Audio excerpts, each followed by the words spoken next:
Oke, jadi tentang laporan praktikum.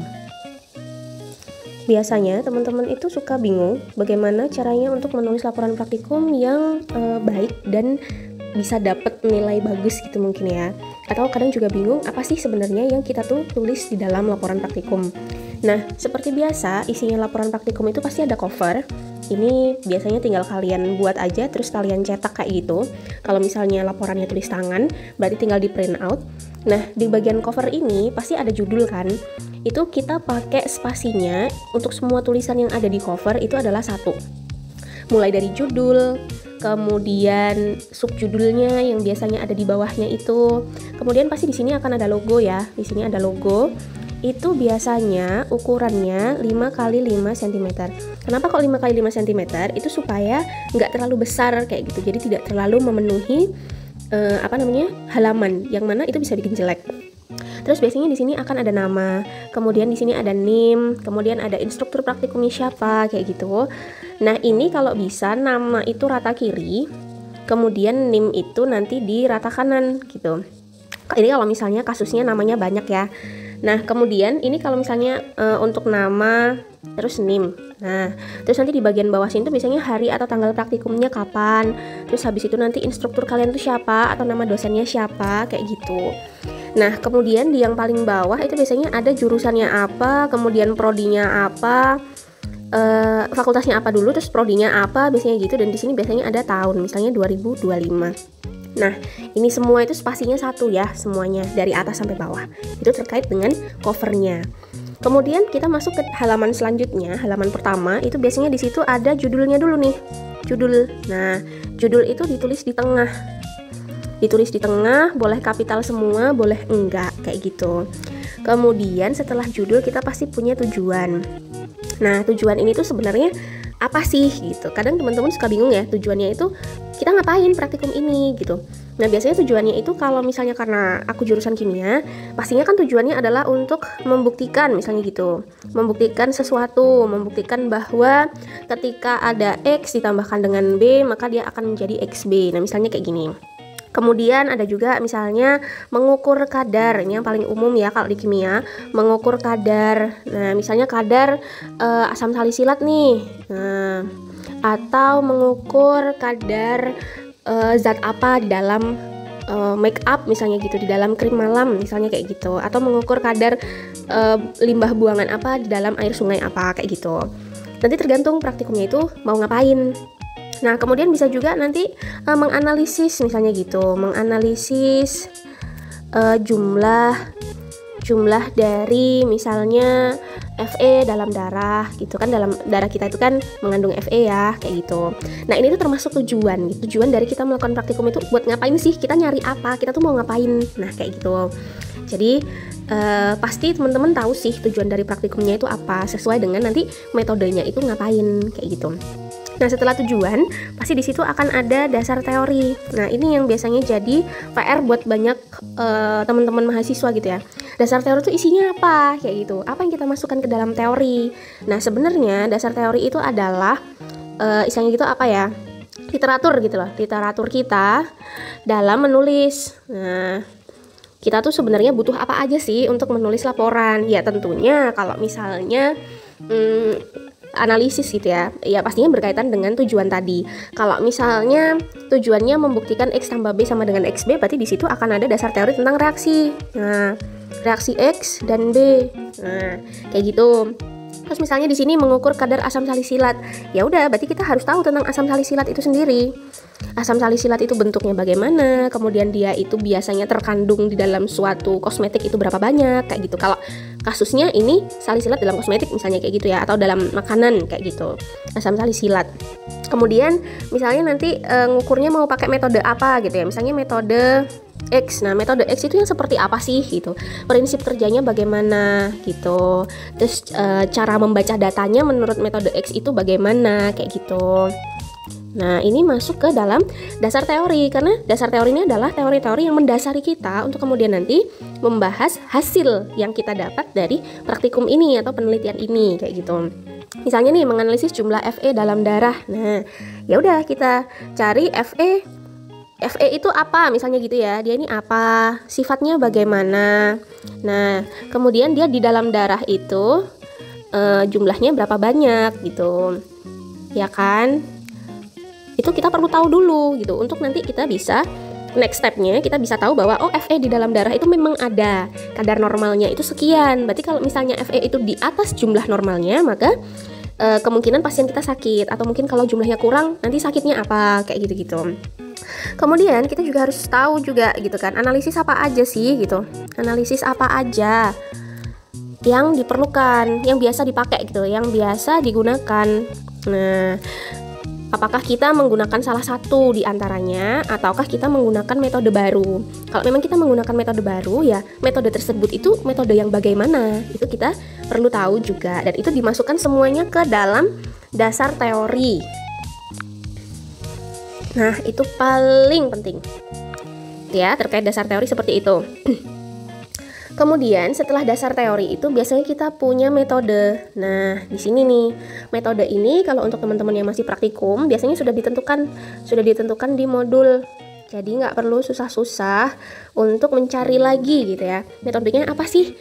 Metode itu istilahnya kayak kan di situ nanti akan ada alatnya apa aja, kemudian bahannya apa, dan di situ ada cara kerja gitu kan.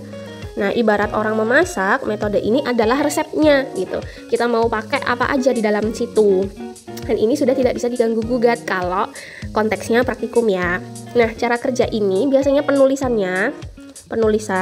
itu bisa dalam bentuk paragraf atau dalam bentuk diagram alir gitu ya. Atau ada satu lagi biasanya juga boleh ditulis dalam bentuk poin-poin. Nah, paragraf itu sangat mudah, kita tinggal mendeskripsikan aja kita langkah-langkahnya ngapain. Kemudian untuk bagian poin-poin malah lebih mudah lagi, seperti step by step kalau kita baca resep kayak gitu ya. Nah, biasanya yang jadi PR untuk teman-teman itu adalah bagian diagram alir. Diagram alir itu yang bagaimana gitu. Seringkali ini tuh dipakai ketika kita menuliskan skripsi atau karya tulis ilmiah gitu ya, yang akan dipublikasikan ya mungkin untuk publikasi kampus gitu mungkin ya. Nah, diagram alir itu yang bagaimana? Dia itu sebenarnya sangat sederhana teman-teman. Jadi contohnya gini, misalnya aku mau bikin tahu goreng gitu ya. Jadi yang kita tulis di dalam kotak itu adalah bahannya, itu tahu, misalnya gitu. Kemudian dia akan menjadi keripik tahu, misalnya gitu. Nah kemudian di antara garis ini, garis antara tahu menjadi keripik tahu, itu kita tuliskan langkahnya. Jadi misalnya gini, dibumbuin gitu ya, dibumbuin asin misalnya gitu. Kemudian ditambahkan dengan tepung. Nah, kemudian goreng dengan suhu misalnya 75 derajat Celcius. Nah, udah kayak gini doang. Ini namanya diagram alir. Kemudian misalnya nih, setelah menjadi keripik tahu nanti akan menjadi snack gitu ya. Kemasan tahu. Nah, berarti di sini nanti ada proses ditiriskan dulu, ya kan, kemudian didinginkan sampai suhu ruang, misalnya suhu 25 derajat Celcius, kemudian divakum. Nah, dalam plastik kemasan, maka menjadilah kemasan tahu snack gitu. Nah, jadi diagram alir itu sederhananya di situ. Makanya kenapa seringkali banyak dosen sekarang ya terutama itu lebih suka menggunakan diagram alir, karena ingat sekali lagi yang ada di dalam kotak itu adalah bahannya. Kemudian yang ada di luar ini, ada di antara garis ini, antara kotak itu adalah langkah-langkahnya kayak gitu. Dan itu nggak perlu ditulis semua, masukkan ini, tambahkan ini, nggak usah. Jadi ditulis intinya saja. Nah, ini juga mempersingkat waktu teman-teman untuk menulis kayak gitu. Sederhana kan ya? Nah, kemudian setelah metode, misalnya kita punya hasil, kita punya hasil penelitian atau hasil praktikum gitu ya. Hasil ini semua yang kalian dapat dari proses praktikum itu, semua data gitu ya yang diperoleh. Nah, data itu yang gimana sih? Data itu adalah ya hasil dari hasil pengamatan misalnya gitu ya. Hasil pengamatan itu termasuk data. Terus habis itu hasil perhitungan itu juga data. Jadi proses menghitungnya nggak usah dimasukkan, langsung aja hasil perhitungannya gitu. Misalnya kita menghitung kadar tadi ya, kadar Fe dalam darah gitu. Ya udah tulis aja kadar Fe-nya berapa gitu. Nggak usah dimasukkan proses perhitungannya gitu, rumus-rumusnya itu nggak usah. Jadi langsung hasilnya saja. Atau kalau misalnya teman-teman praktikum menggunakan instrumen, berarti nanti hasil analisis instrumennya. Nah, analisis instrumennya dan hasil olah data instrumen pastinya. Nah, misalnya ada yang pakai alat XRD, misalnya gitu ya. XRD itu datanya itu lucu, dia kayak detak jantung gini. Nah, kadang sangat gini, terus kadang bagus. Nah, ini gambar ini kalian masukkan ke dalam hasil, kemudian hasil pembacaannya, maknanya apa? Maknanya itu juga dimasukkan ke dalam hasil gitu. Terus misalnya ada contoh pakai apa lagi gitu ya, pakai instrumen AAS misalnya. AAS ini datanya kamu cuman dikasih tabel gitu. Di sini nanti ada angka, di sini juga ada angka. Nah, tabel ini dimasukkan ke dalam hasil, begitu pula dengan hasil pembacaannya. Nah, hasil baca maknanya apa? Itu dimasukkan juga ke dalam hasil gitu. Jadi literally tidak ada penjelasannya di dalam hasil, hanya angka, gambar, makna. Makna itu maksudnya kayak misal ini didapatkan misalnya konsentrasi berapa, terus ini misalnya diketahui ada data kok, pasti di bawah sini itu dari alatnya itu pasti ada datanya kayak gitu. Kemudian setelah hasil kita pasti ada pembahasan. Nah, ini PR terbesar nih, pembahasan. Nah, apa aja sih yang dibahas kayak gitu kan? Ya, yang kalian bahas adalah data kalian pastinya. Nah, itu terutama data. Nah, data ini termasuk apa aja gitu yo, hasil analisis kalian. Hasil analisis terhadap data. Nah, itu ya. Kenapa kok datanya bisa seperti itu? Artinya apa? Kayak gitu ya. Mengapa kok datanya yang diperoleh sebesar itu, misalnya gitu kalau dalam bentuk angka ya. Jadi sederhananya kita di bagian data ini bisa pakai pertanyaan 5W1H dulu. Nah, untuk menjelaskan awal gitu. Jadi yang penting 5W1H itu ada, insya Allah bagian pembahasannya itu sudah cukup lengkap. Nah gitu. Jadi memang kita harus kritis itu di bagian pembahasan supaya memang laporan kita bagus gitu ya.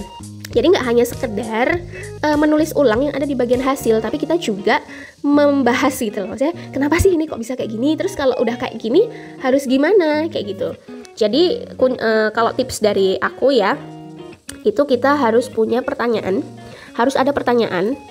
Dan setiap pertanyaan itu harus ada jawabannya. Nah, kayak gitu. Jawabannya dapat dari mana kalau kita nggak tahu? Ya dari literatur. Nah, inilah fungsinya kenapa tadi di atas kita punya dasar teori. Kalau misalnya kemudian nggak ada di dasar teori gimana? Ya cari aja kayak gitu. Di Google banyak jawaban, atau dari jurnal, dari buku, itu juga bisa. Nah, kayak gitu ya. Pokoknya penting banget itu 5W1H ini sih teman-teman. Ini yang kalian harus terapkan. Coba kalian terapkan. Nah, di dalam 5W1H itu biasanya nanti akan berkembang gitu pertanyaannya, baru masuk ke sini. Ada pertanyaan, ada jawaban, kayak gitu. Dicoba dulu. Nah, kemudian yang paling penting terakhir, semuanya penting ya, kesimpulan. Nah, teman-teman suka bingung nih, biasanya kesimpulan tuh nulisnya gimana? Kan itu namanya kesimpulan kan berarti ringkas ya, nggak bisa terlalu panjang. Dan kita juga kalau mau pendek-pendek itu semua yang ditulis itu penting kan kayak gitu. Kuncinya gini, kesimpulan itu dia pasti menjawab tujuan kita gitu. Menjawab tujuan kita. Nah, misal tadi tujuannya adalah menghitung kadar X gitu ya dalam kosmetik misalnya. Nah, pasti nanti kesimpulannya adalah kadar X dalam kosmetik sebesar berapa. Nah, ini pasti seperti itu. Jadi penting untuk digarisbawahi bahwa kesimpulan itu pasti menjawab tujuan kalian. Nggak mungkin enggak gitu ya. Jadi tergantung tujuannya. Kalau tujuannya adalah misalnya membuktikan gitu ya, membuktikan bahwa X ditambah B menjadi XB, maka kesimpulannya adalah terbukti bahwa gitu, terbukti bahwa atau tidak terbukti bahwa X ditambah B itu menjadi XB. Nah, kalau misalnya, nah ini nih kan kalau terbukti enak ya, berarti sudah sesuai dengan teorinya bahwa X ditambah B dia menjadi XB. Tapi ketika kemudian nih jawabannya adalah tidak terbukti, nah misalnya gitu ya, tidak terbukti bahwa X ditambah B itu menjadi XB. Nah di sini PR kita, ketika tidak terbukti di dalam pembahasan harus dijelaskan. Nah, harus dijelaskan kenapa gitu. Kenapa X ditambah B tidak menjadi XB? Nah, ini bisa jadi nih, nanti kalau misalnya membaca literatur bisa jadi karena jenis reaksinya. tidak sama kayak gitu, tidak kompatibel kayak gitu. Bisa jadi juga memang mereka tidak bisa disatukan gitu. Misalnya aja X ini adalah minyak kelapa gitu ya. Kemudian kamu tambahkan dengan minyak zaitun gitu, yang nggak akan jadi apa-apa juga. Nah, ini memang perlu dibahas di dalam pembahasan itu tadi. Nah, jadi intinya kayak kita tuh nyari tahu gitu loh, kenapa sih ini kok bisa kayak gini, asalnya dari mana, sebabnya apa, terus kalau udah kayak gini gimana. Nah, kayak gitu. Itu terkait kesimpulan tadi ya. Oke, terakhir tapi nggak kalah penting itu adalah daftar pustaka. Nah, biasanya teman-teman kalau misalnya nulis laporannya itu tulis tangan, itu sering lupa di bagian menggarisbawahi. Tuh. Pertama, daftar pustaka itu nulisnya begini. Jadi ini baris pertamanya dan baris keduanya itu masuk. Nah, kayak gitu. Kalau biasanya kan kita garis kedua itu lebih mencorok ke kiri ya. Kalau misalnya daftar pustaka enggak. Jadi dia yang bagian bawahnya lebih masuk ke dalam. Nah, kemudian ingat bahwa sumber itu ada banyak ya biasanya. Sumber itu sekarang bisa dari jurnal, ini yang paling sering. Kemudian bisa dari buku, bisa dari artikel. Ini cara penulisannya beda-beda ya teman-teman. Nah, kalau misalnya jurnal, kalau kalian ngetik yang dimiringkan adalah nama jurnalnya. Nah, dimiringkan, berarti kalau ditulis tangan nama jurnal ini yang digarisbawahi. Kalau buku itu adalah judul bukunya. Nah, kalau artikel itu biasanya adalah alamat webnya gitu ya, linknya. Itu yang harus digarisbawahi gitu. Dan pastinya diikuti dengan diakses pada tanggal berapa, bulan apa, kemudian tahun berapa, kayak gitu. Nanti akan ada lagi juga sumbernya dari skripsi misalkan. Nah, itu tulisan skripsinya loh yang harus digarisbawahi atau dimiringkan. Nah, itu perlu diperhatikan ya teman-teman. Kemudian perlu juga dalam daftar pustaka itu penulisan nama nih, penulisan nama penulisnya itu loh. Nah, penulisan nama penulisnya itu harus dia urut abjad. Nah, dan jangan lupa nama itu misalnya kayak namaku deh, misalnya nama Latifah Fazriyah gini ya. Nah, ini kalau di dalam daftar pustaka pastinya nanti jadinya itu Fazriyah L. Nah, jadi nggak ditulis semua Fazriyah Latifah gitu, tidak seperti itu. Jadi Fazriyah L, kemudian tahunnya berapa, kemudian judulnya apa, kayak gitu. Dan seterusnya. Ini kalau kasusnya tulis tangan ya. Kalau misalnya ngetik gampang, ngetik sudah ada aplikasi, biasanya pakai Mendeley atau pakai Zotero. Nah, kalau aku pakai Zotero biasanya. Tapi ini konteksnya adalah menulis laporan praktikum, berarti tulis tangan gitu ya. Jadi ini yang perlu teman-teman perhatikan. Kurang lebih seperti itu sih teman-teman. Nanti kalau misalnya ada pertanyaan bisa langsung tanya di komen aja, kayak gitu ya.